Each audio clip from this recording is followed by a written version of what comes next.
Okay. I don't know if you can hear me because I don't have my screen open. I just want to. I Summer is always a good time for me, especially on Twitter and YouTube. Uh, Amaranth is looking really good today. I haven't seen her in a while. Melina is on IRL stream in Stockholm, Sweden, and she's looking really good today. Berticus is looking good today. Pearlescent Moon. I think that's the one I was talking about yesterday. She is just an incredible Minecrafter. She's cute. There's another one too that's new, but she's cute. I ain't gonna lie, but the stuff she builds is just absolutely beautiful. If I've got the right one, Impulse is on. Can't really see him.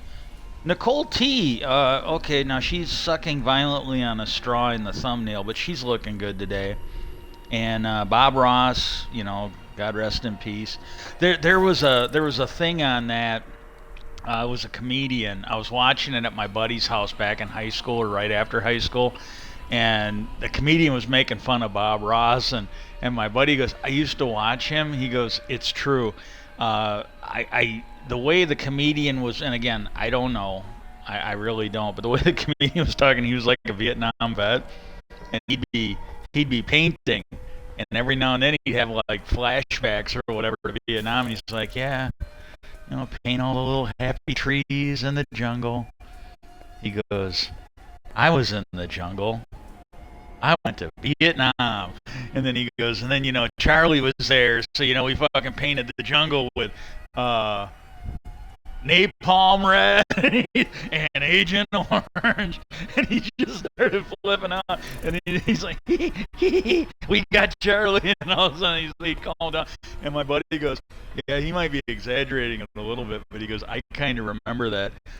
Serena Wilde is looking really good. She's looking good. She's got a great outfit on. Love tan lines, but yeah, she's just looking good. And then this other one, I have no idea because it might be Masha. It's either Masha or she's got like runes or something. It's the Cyrillic language over there. Stream from Ukraine. She's looking good. Sagittaria official. That's what I was talking about yesterday. It's like it shows like people working out. And then earlier, like when I first got on, it was completely black. She's there.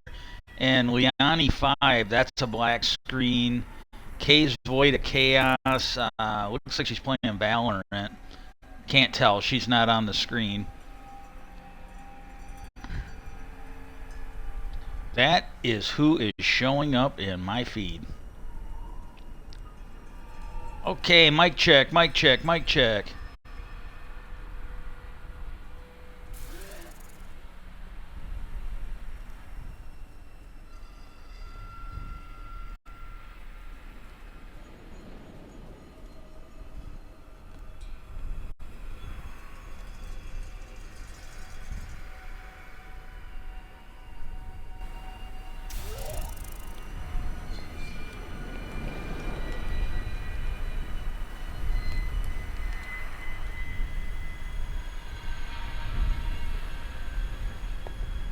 And I apologize.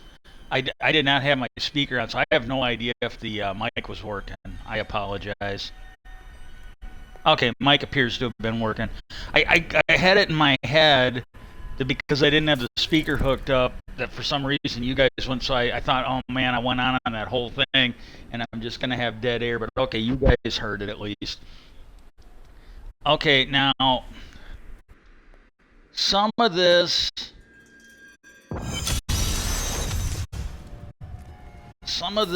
I was gonna do a whole thing like the Bob Lazar thing got me inspired, and I was gonna look up either old UFO stuff that I didn't know or didn't remember, and I was gonna look up some of the older ones, not necessarily even just UFO, but the old weird stuff. And I was gonna look them up, and I was gonna do one of them today. And I'll do them next week if I don't forget. But I was thinking of stuff like Shag Harbor, Rendlesham Forest, Kecksburg. There's one. This is either from the, and I can't remember. I'll know when I look it up. If I don't forget, I'll look it up. I'll know it. I don't know it right now, but it's either from the late 1800s or the early. It's either from like 1892 or 1912 or something like that. But there was a UFO. There was an alien down in Texas somewhere, and I don't know the town. It's a real small town even to this day. Well, he was alive. And if I remember right, and again, I'll look it up so I have a better, even if it's not true, at least I'll have a better idea what was claimed. Because right now I'm not 100%. I saw it once. I think Sightings might have done something on it, and I think something on the History Channel, like Ancient Aliens or UFO Hunters or something like that, covered it. But I think it lived with them for a little bit, and then it died. It either died from the injuries or it died because there wasn't enough it could eat, and they buried it. They buried it in the local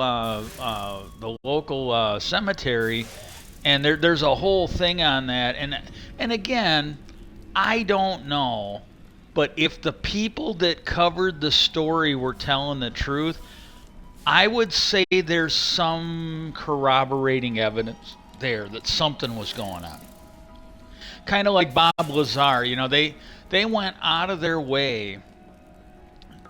To me, in my opinion, you can have your own, but they went out of their way to smear Bob Lazar. But like when you find out that right around the time that he did what he did, it was I think it was after that, but it was right around that time where they pushed the boundary back. Well, if he's nuts, if he didn't work there, if he's just completely batshit crazy, well then why do you have that timing where they're suddenly pushing the boundaries back? So you can't go where he was and actually film stuff and observe stuff. Again, it doesn't necessarily prove it one way or another, but it is one of those, well, you got to sort of think about this moments. Well, not everything I'm going to talk, and maybe I'll do this on Fridays. I'll just, like, if I'm able to stream and I'm on Friday, I will, maybe I'll do these odds and ends, and it might not necessarily be UFO. It'll be stuff I've found interesting. Like, I will try to do UFO stuff or related stuff. Like, I don't know if it's necessarily UFOs, but like the Dyatlov Pass. This is stuff I would consider. I already did one. I might do a better job later, and I might revisit stuff. Because if I'm having a good day, I might be able to go in there and do a better job explaining it. But like the Dyatlov Pass, the Beast of Bray Road. Just different things. Bigfoot, Yeti. The cases where they have found what they believe to be. There's a name for it too, and I can't think of it. But it's like zoology for fairy tale creatures. Stuff that nobody believes is real, like a unicorn. And there's a cryptozoology might be it, but it's basically, and then what they do is every now and then, like there's something, and I'm not going to necessarily say that it is a, I'm not necessarily going to say that it is a deer, but it's either Vietnam or Cambodia. It's in that area. There was this creature, and I would say it's similar to a deer. It might not technically be related, but appearance-wise, it kind of looks like it. Well, and I don't have the name of it, but it had a nose that made it unique, and there was some other stuff. Well, they actually found one. It was believed to be a fantasy. It was not believed to be real. And then somebody found one. And, I might cover stuff like that, werewolves that, what the oh, okay,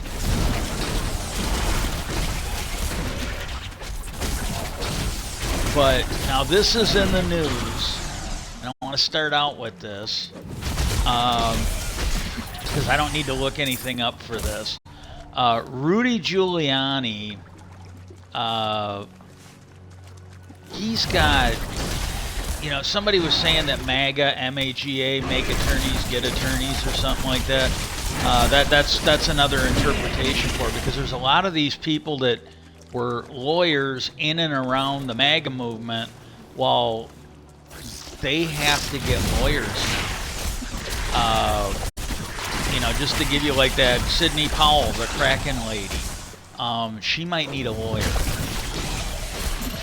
There's some other lawyers. Some of them are at the state level, and some of them actually were in and or around local and state governments. Well, these are the people that were involved in that fraudulent electors. They were like, there was one case where they hid. They camped out and hid in the Capitol building, because for them to do what they wanted to do, it had to be done in the Capitol. And they knew it was illegal, they knew it was wrong, they knew they wouldn't be allowed to do it, so they basically hid in the Capitol building, stayed in their offices and stuff like that. And then what happened was,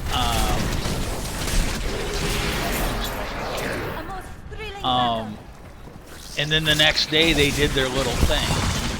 And some of them knew that it was wrong, so they put a line in there. And Rachel Maddow did a really good job covering this, where she found out that there's like 5 or 8 states.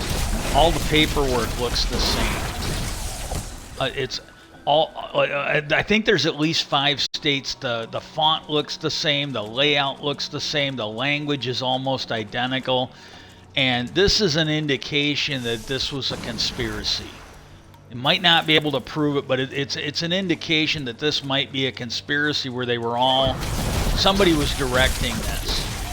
And, well, in the one case, you have, I think it was down in Georgia, you had these 2 really nice black ladies, mother and daughter. Ruby something or other, I think might have been the mother, and then her daughter. Well, her daughter, I think, was a poll worker, and she volunteered. The mom volunteered, and they did a lot. They really worked hard, and it sounds like it wasn't the first year. It sounds like this is a normal thing for them. They really worked hard to get people registered to vote.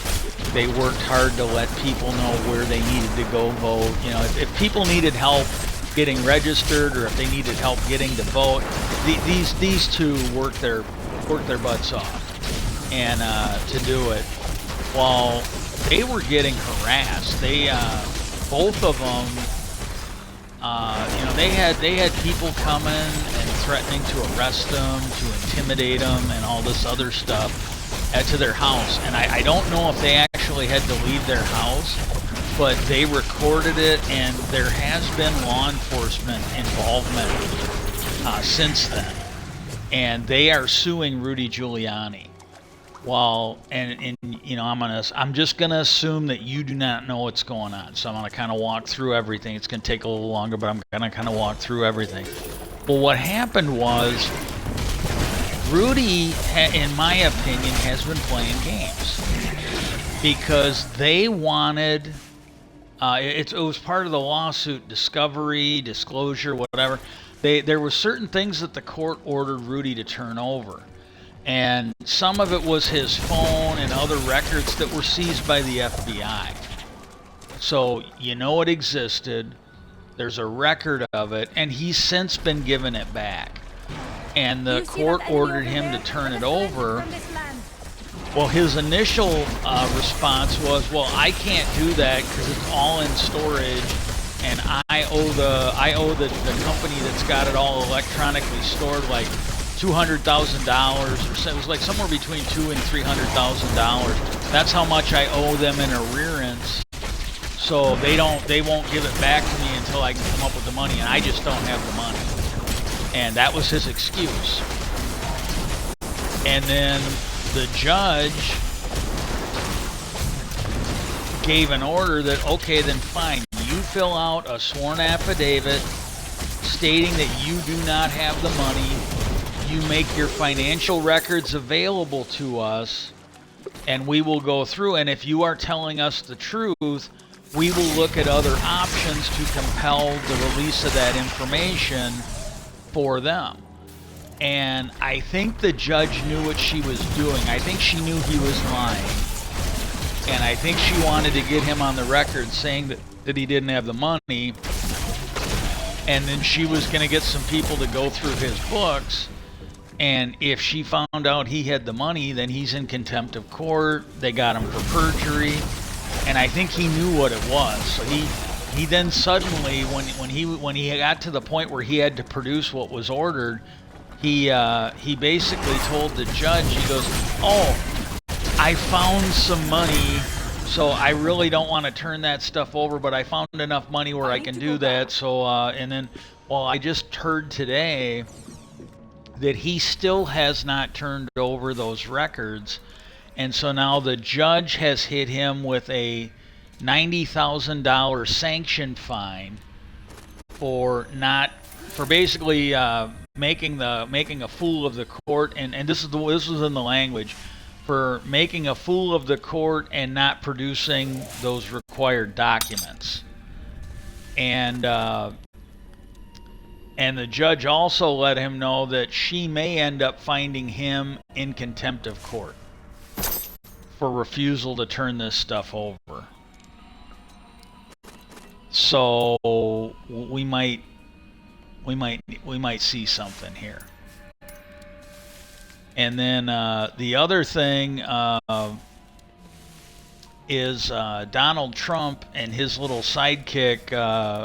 I feel bad for that guy. I mean, I only feel bad to him up to a point. This was years ago. We were visiting my one brother up by the Green Bay area, and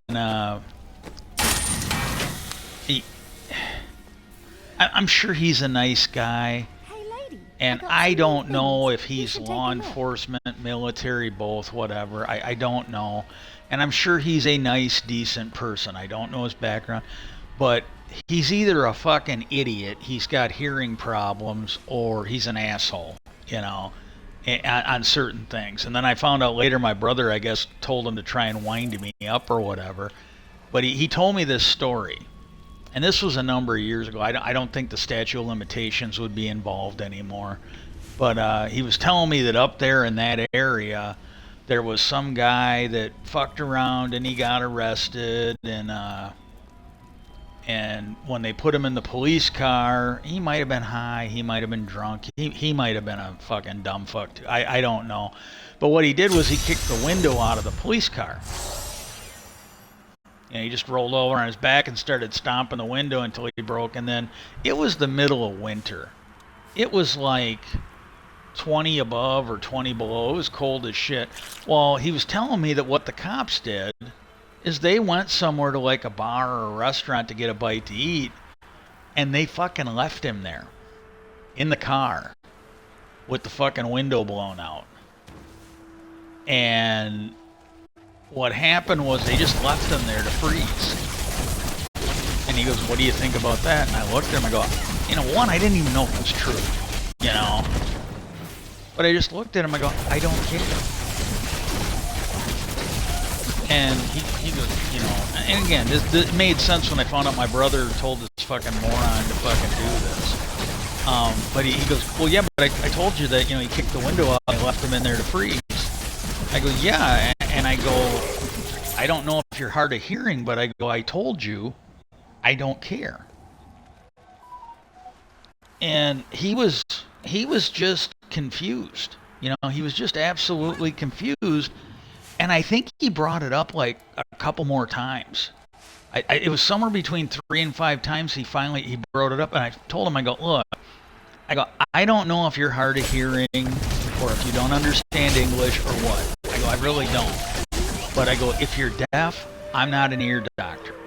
I go, if you don't speak English, I go, I am not qualified to teach English as a second language class. I go, I'm really not. And I go, I've told you repeatedly, I don't care. I go, you're either deaf, you're stupid, or you're purposely repeating yourself. And I go, either way, I go, it's kind of lost its charm for me. And I told him, I go, I don't care that that happened to me. And I also got to let you know that if those cops were either put in jail or fired for abusing their prisoner, I go, I wouldn't give a shit about that either. And then he got kind of quiet, because, I mean, it's like, my God, those cops should have been arrested. They should have been put in jail for doing that. I mean, I'm not saying that that guy should get anything from the state for it, but those cops should have at very least lost their job, if not gone to jail for that. And, you know, and this was the thing. It was my brother and his friends. They were part of this proto-MAGA group. That was early on. But it's like, look, I've told you 3 or 4 times. I don't know what part of this you are failing to understand, but that's just the way it is. Not enough spirit. Okay, now the next one, I am gonna wait until I get done with this challenge. I gotta kill 100 of these, because I actually want to look up the guy's name. It's Tim something or other. He is a Republican representative in the House, and I just gotta say, I don't really know. For the most part, even the decent people that are in the party, and I'm sure there's a couple, maybe not a lot. Like, we know from Navarro that there's like 100 members of Congress, and some of them are senators, who were in on that terrorist plot to overthrow our government. He basically said that that Green Bay sweep thing had 100 members of Congress. We know that there were members of Congress giving the terrorists recon tours through Capitol Hill. We know this. We don't know that everybody was involved in it, but here's the thing. And this has been true since at least Obama being in office. There are people in the Republican Party that are openly racist, openly homophobic. They are horrible people. Well, pretty much everybody else that's in the Republican Party, they're supporting it. They might not be racist, they might not be, but they're turning a blind eye and they're voting to support it. They're donating money to support it. And I don't feel that you can honestly give them a pass anymore. You take a look at the Jewish space laser nut job. You look at that Tommy Tuberville or whatever, who's basically putting our military at risk because he doesn't like the fact that the military is allowing women to have abortions if they're on a base in a state.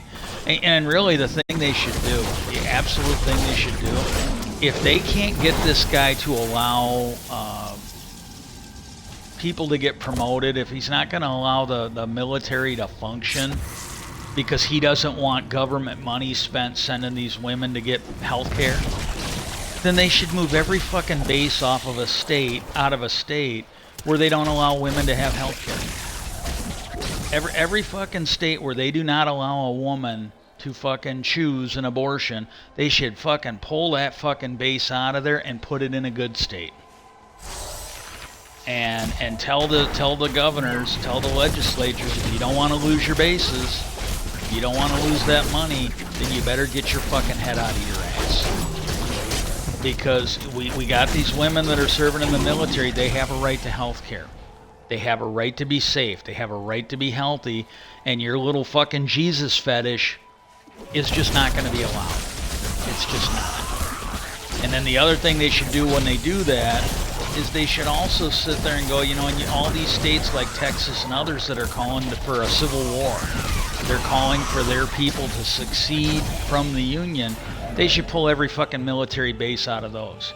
If they got some fucking racist in the Congress in D.C., if they've got people in office, if they've got people holding protests saying we want to leave the Union, get the fucking bases out of there.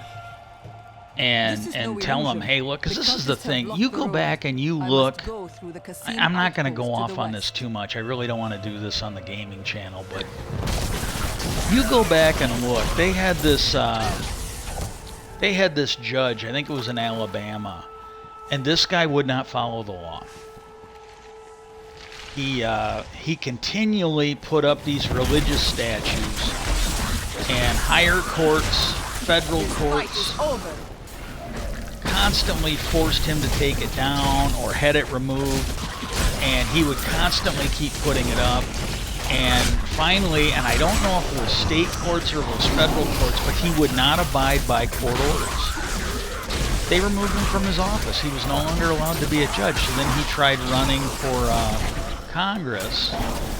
And I think the voters, I don't think Congress did the right thing. I think the voters did, but it found out that back before he was a judge, he was either harassing or sexually harassing like 13-year-old girls at a fucking local mall. The fucking local mall had him restrained from the mall because he kept harassing like little girls. Not like 17 or 18, not like 19 or 20, but like I think they were 13-year-old girls. And I am returning to town. And they removed him. There was a guy named King that was in the house. He did half or less than half of what some of these nut jobs did with the January 6th thing. They removed him. They threw him the fuck out of Congress. And you've got these people that were given recon tours and all this other stuff, and they're still in there. You know, you had some of them that was tweeting Nancy Pelosi's location live, so that the people that were breaking into the Congress could go fucking get her. They're still in there. There was a guy named Paul Rykoff, I think is his name. If I'm not mistaken, I really liked his book. I think it was called like Chasing Ghosts or something like that. There were 3 books on the Second Iraq War that I read. And I think I even read them in the right order. But it's like all 3 of these books took place in the same area. Like when you read one book, they had the map of where it happened. Well, I think he was involved at the battalion level or something like that. And what it was is the first one had this huge fucking map. And then when I read the second book, a piece of that map, you know, he showed his area where he was when he was in Iraq, and it was a piece of that map. And then the third one, if I'm not mistaken, they were like a regiment. They were either like a regiment or a company. And they got screwed over because what they did was they were attached to a larger unit to assist them. And I can't remember if they were like mechanized infantry or what. Well, when they got to go home, they thought they were going to go home. No, they got slotted in to another battalion. And I can't remember if they were a regiment or a company, but they got slotted in with another bigger unit. And then when that bigger unit got to go home, they were thinking, oh, good, we'll get to go home. No, they got slotted again to another one. So they were there like 3 times as long as they should have had to have been. But that was an even smaller map. Well, in his book, if I've got the right book, and I'm not 100% I did, this is why I kind of like the guy, and I haven't seen him in a while. And when he first wrote his book, when he was one of these veterans that came back from it, and he created a pro-veterans group where they rated politicians, and I think he was the one that said, we don't really care about anything else, we only care about how they vote and respond on veterans issues, taking care of them in combat and taking care of them back here. And there was one of these, and this might have been when Bush was still president, Jr. There was one of these Republican females, and I don't know if she was an elected official or like a talking head you would see on TV. But he was on there with her, and I became a fan of him of this, and there was something I read. This is what made me want to read his book, and then when I read his book, give me a minute because I'm going to look something up here. But he was on there, and she was talking about, it was that time where John McCain went over. I think she was part of that group, and she went over there with him, and she might have been an elected official. I just can't remember. That's like many, many moons ago. And this is where they were talking about the deals they had when they went shopping and all that. And he's the one who kind of pointed out, he goes, well, yeah, but he goes, let me guess, you guys had like, he goes, my understanding is you guys had a ridiculous amount of air cover. And she got kind of quiet. He goes, you were surrounded. He goes, there's a few military people in there, but you were surrounded by military people, especially when you went to the open market. He goes, that's not the experience for the American soldier and the Marines that go over there. He goes, let me guess, everywhere you went, there was a military officer that went with you. And she goes, oh yeah, he was real polite. And he goes, yeah, that was your public relations officer. And he goes, his job was to make sure you didn't go anywhere they didn't want you to go. He goes, your whole thing over there was staged and set up, and you only saw what they want you to see. He goes, if he would have let you go somewhere that wasn't approved, he'd have probably been court-martialed or fired or at least demoted. And he said, if you want to see the Iraq that I saw, he goes, you want to see the Iraq that I saw, he goes, you got to go over to this one country and sneak into the country, not be surrounded. But he goes, the problem is within the first day you'll probably get your head cut off, so we won't have to listen to you anymore. It was something along those lines. I mean, he just went off on her. And it's like, holy shit. And that made me want to read his book. And then, hang on a second. And then when I read his book, he was talking about being over there, and then he was talking about when he came back. And,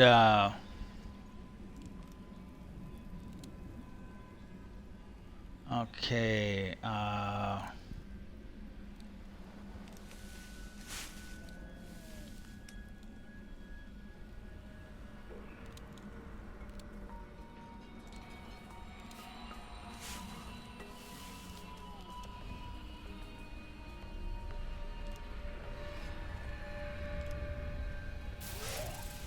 okay, I got the name.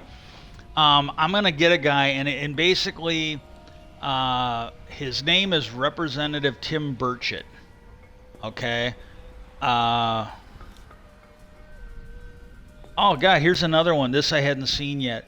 This is from June 28, 2023. GOP congressman suggests UFOs may be an ancient civilization.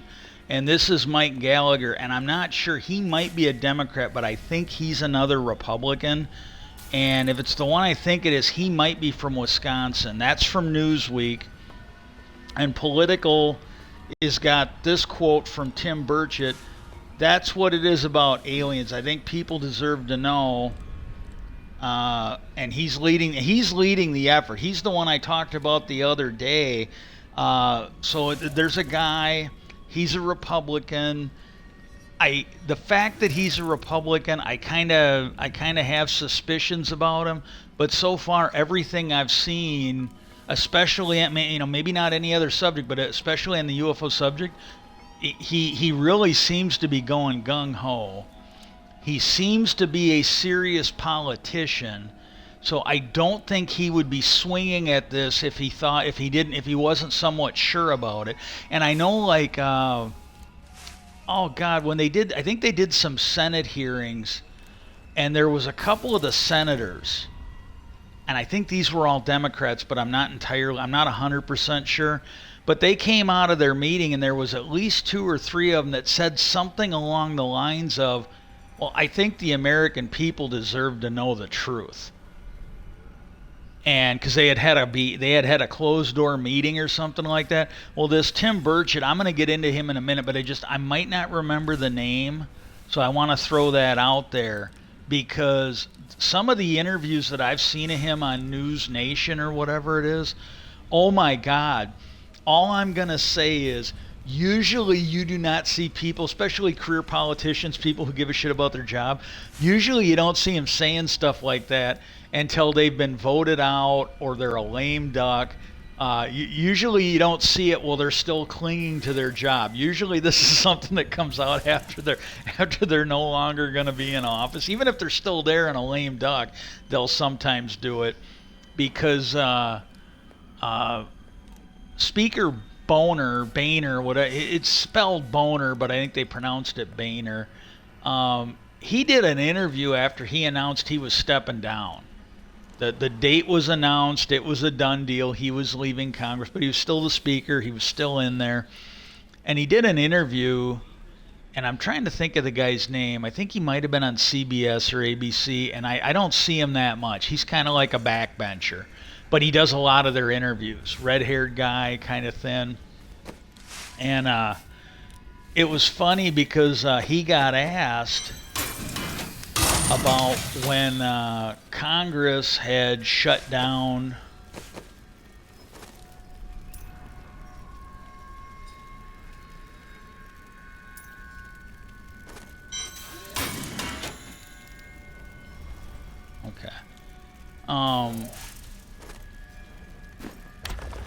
he was asked about when Congress shut down the government over like the budget thing. And he was asked, and he goes, well, you know, my understanding is that you were a little upset about that because they shut it down and they didn't have any like clear. He goes, you goddamn right I was upset. He goes, you don't shut down the government. He goes, I wasn't involved in it. I didn't have. He goes, I assumed that they knew what they were doing. I assumed that this was some rational thing, that there was something desperate they wanted, and they were going to shut it down and force them to get it. He goes, so when they shut the government down, he goes, I'm the majority leader. I'm the speaker. He goes, I'm the head of their party. I'm the speaker. And I went to him and I said, okay, now what do you guys want? And I will go and I will start negotiating with the Democrats to get it. And he goes, they sat there and told me, oh, we really didn't think that far ahead. And he goes, I lost it. He goes, behind closed doors, he goes, I kind of lost it. I said, look, you don't shut the government down like this. If you guys are going to shut the government down, you better have some clear objectives that you want that I can then go and get for you. And then the other thing he got kind of pissed off about was, and again, he wouldn't have done this a week or two before what he did. This was this was because he wasn't going to be in office anymore. You know, and another thing about Boner now is he's from Ohio. Well, he's getting paid to lobby on behalf of marijuana. He at least he was. Maybe he's not doing it anymore. But he was getting paid by a group to help legalize marijuana. He used his connections and his knowledge of Congress. This is a guy that when he was in office spent like everything he spent on marijuana was to keep it illegal. He basically moved mountains. He took action. He basically did not want. And I'm thinking, my God, if you really thought legalizing, and this is the thing, I really don't know, but if you're someone who really thought legalizing marijuana medicinally or otherwise was a good idea, it's just a fucking shame you didn't do it while you were Speaker of the fucking House. You know, gee, maybe you could have done it while you were there. Now you're getting paid. It's like, it's just chicken shit like stuff like that that kind of bothers me. It's like, you know, and you really got to ask, is like, well, did he really think marijuana should be legalized, and he did everything he could to stop it because of the religious nuts in his party? Or did he really think it was a bad idea, and he's just doing it because he's a whore and somebody's putting money in his pocket? I mean, there's really not a good answer to this. Well, anyways,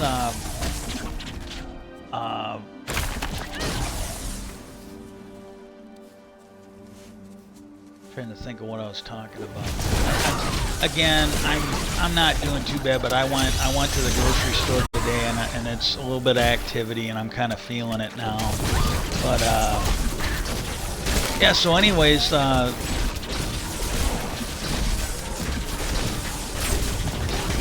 your flaws are revealed. Bear with me. I apologize. And what do we got? Kill Cenas Grayback.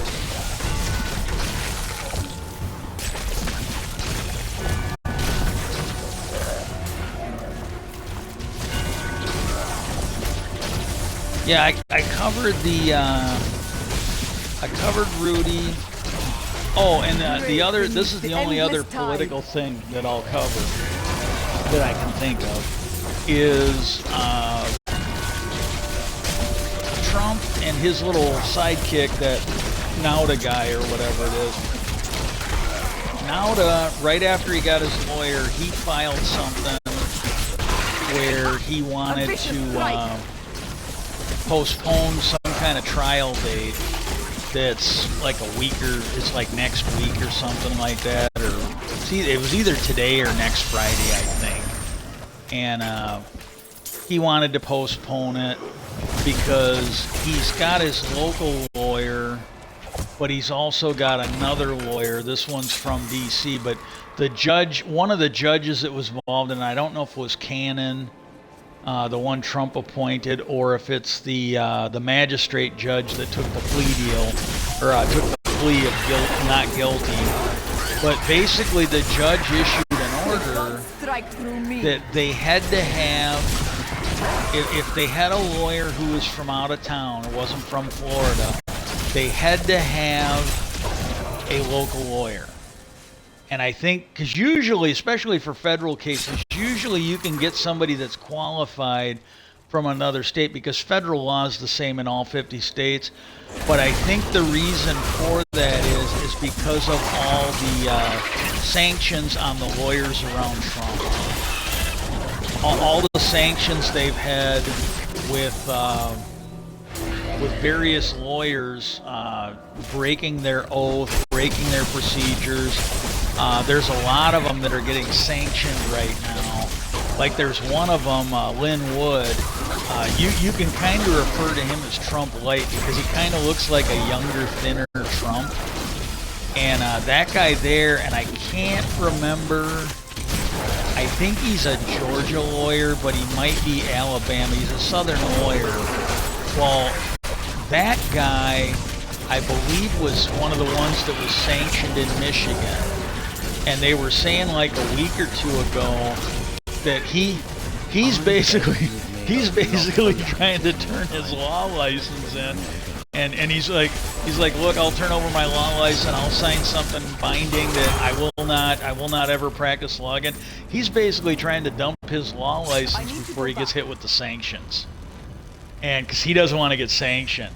And the lawyers that we're talking, they go, yeah, we're not really sure that after what he did, we're not really sure that the courts are going to let him off the hook. This is my comment. Now, he's probably going to get taken to the woodshed, and yeah, he's desperately trying to get rid of his law license before they take him to the woodshed and punish him, and.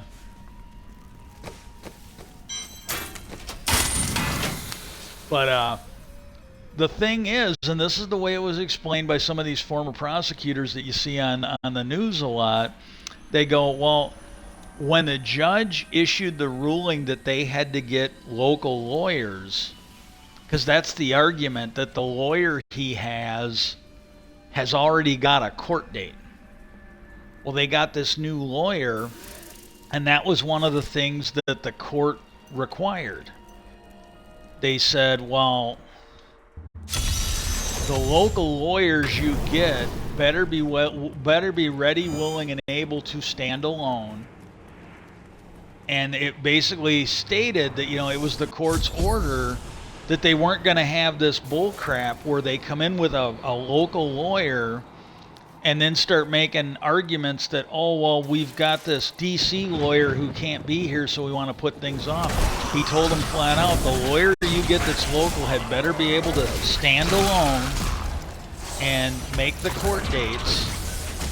And if that other lawyer wants to be there, if that other lawyer wants to sit first chair when they're here, that's fine.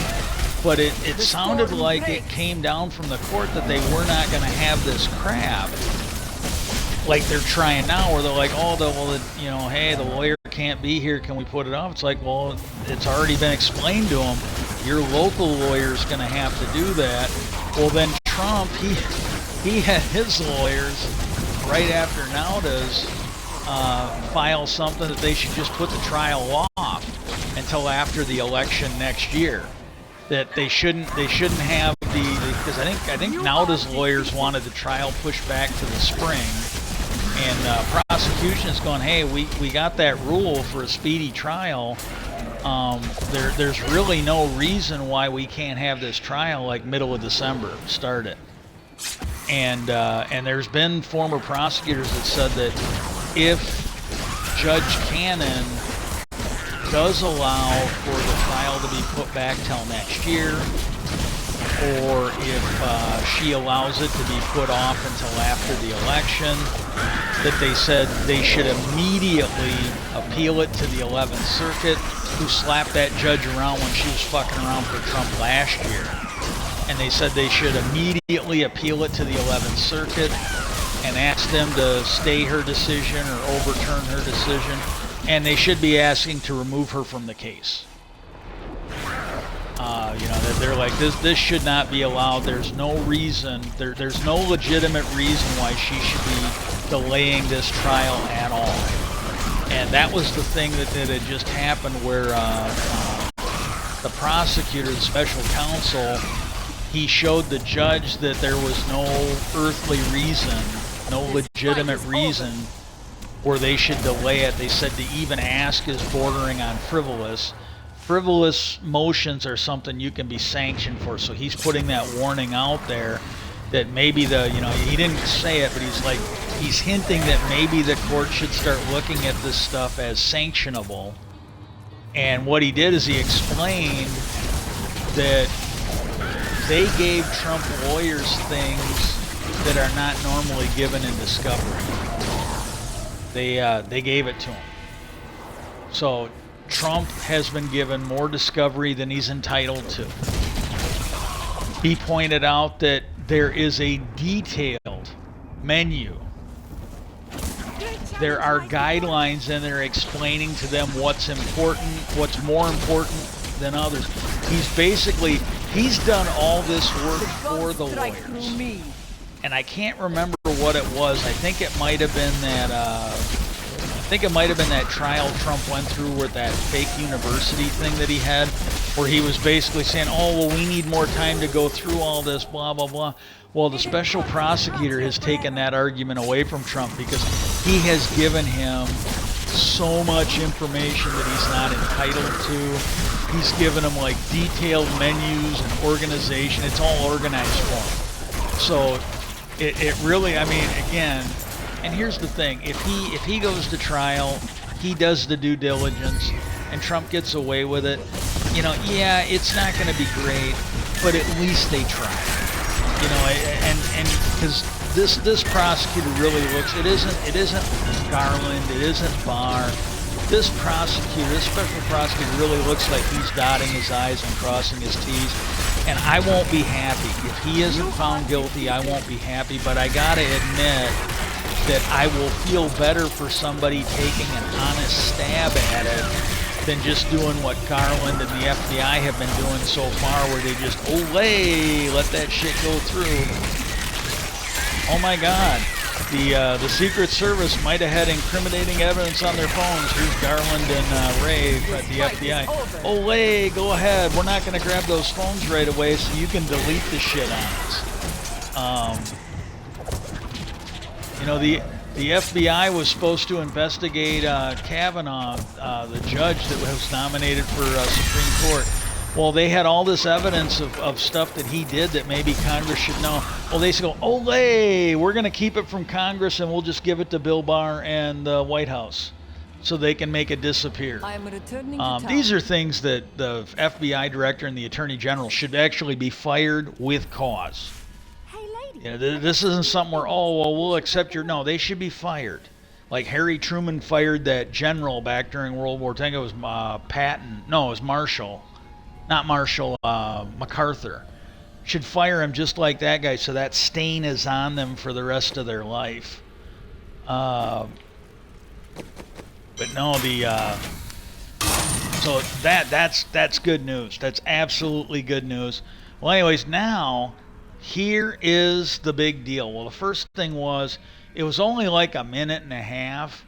But that American journalist that's part of that Need to Know podcast, well, he might not even be a journalist. He might be like a producer or something like that, because I know he's been involved in Hollywood, and I think he's a writer too.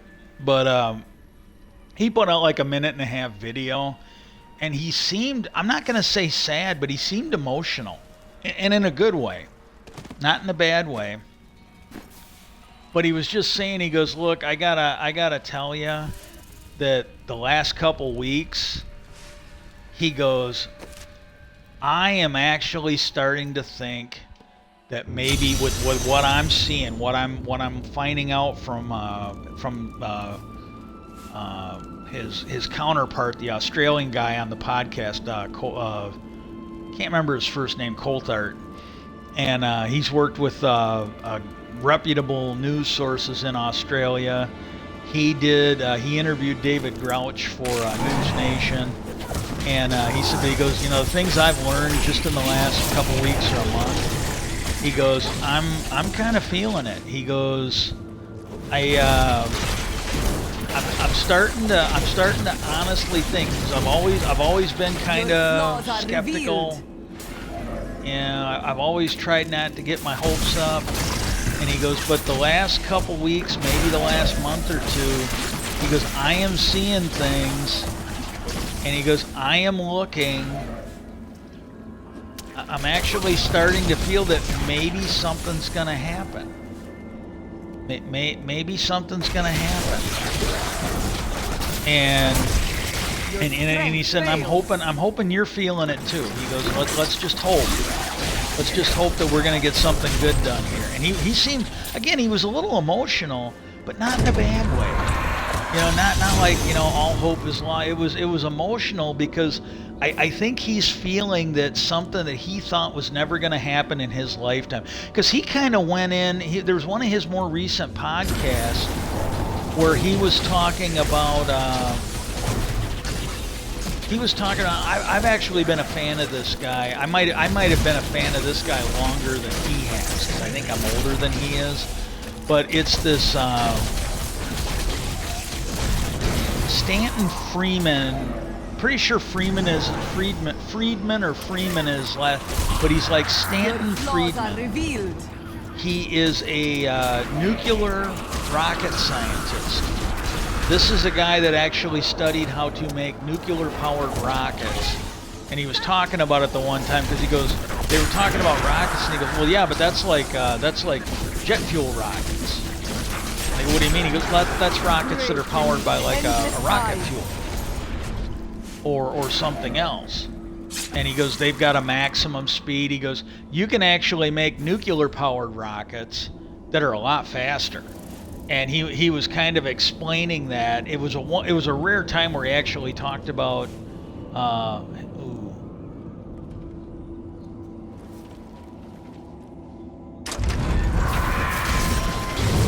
Your flaws are revealed.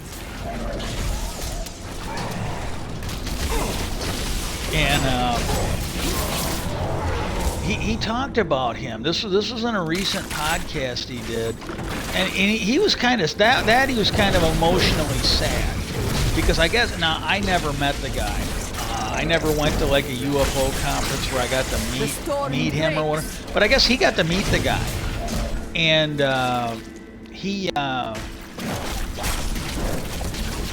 he said, well, this guy here, he was around before the internet. Like, he goes, if he was around now, there's so much of what he does where he could just keep it on a tablet or a laptop. But he goes, this guy had like a couple filing cabinets of documents in his car. He had these big ass briefcases in his car. And he would go somewhere, and he'd have to, and they were huge, and he'd have to pull them out, plop them down, and he had the stuff organized pretty good where he could find it pretty quick. But that's what he had to do when he wanted to talk about this stuff. Where he goes, well, now today you can keep it, you can even have access to stuff like that on your phone. And hang on. Okay, I might have to go back here. I'll go a little bit longer before I backtrack. And he was really sad because he's like, well, yeah, because as he got near the end, when he got to be older and he was starting to get sick, that he kind of like, hey, I did all this all these years, because he was a UFO investigator for like, I want to say like 20, 30 years, because he had a pretty good career as a scientist. And then, he was not a young person when he started getting into when he started getting into the UFO topic. So, you know, he lived a pretty good life between science and between UFOs, which he would consider science too, because he really took the scientific approach. And he was very, very qualified to do it. I always liked him growing up, learning about it, because he would make comments like that, you know, and this is why I really don't have a lot of respect for Dr. Hynek, you know, that the UFO community, you had this guy, I think Corso was his name, he was a major or a colonel in the military. I think he was Army, but he might have been Air Force. Well, he's admitted, I think he's come forward and admitted that he was basically, I think he's admitted he was basically running a disinformation program where he was lying to the American people for the military. And my understanding is that's illegal.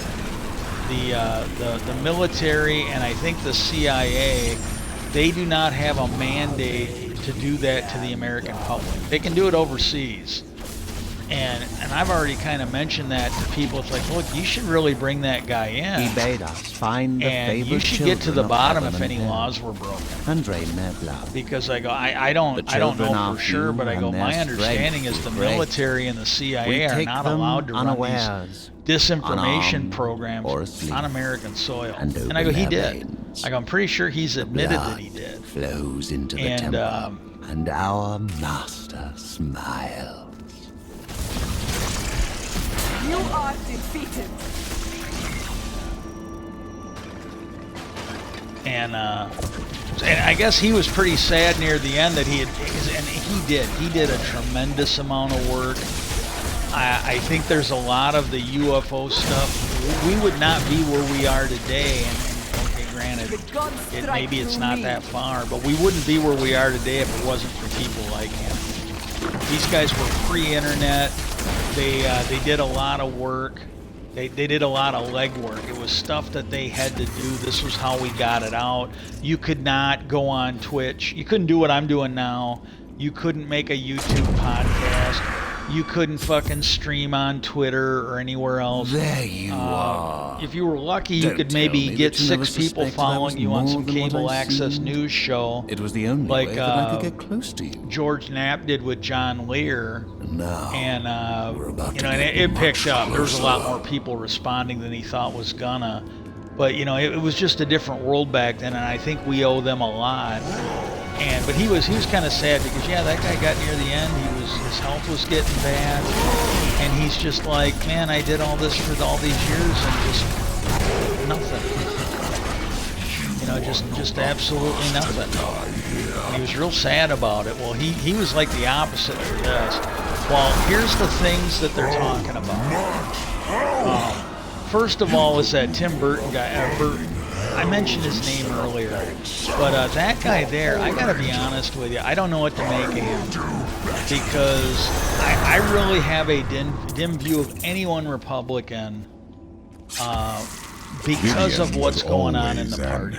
Unusual. It's like, to me, you have absolutely no respect until you start voting the shit out of your party. Of his master, Asmodan. You know, you on got that that one. His own family too ready to doesn't want him in Congress. I can't think of that guy's name, but he's the one that put up that Twitter video did not know where you are, where he was. His head. Attacks on his I think it was Attack on the Titans or something. Did not his head was on the one before the angels themselves were beginning to turn on each other killing the creature and question with their AOC's leaders. face on it.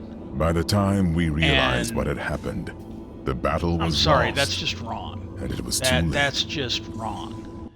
And well done. You have finished. That guy should be out of Congress.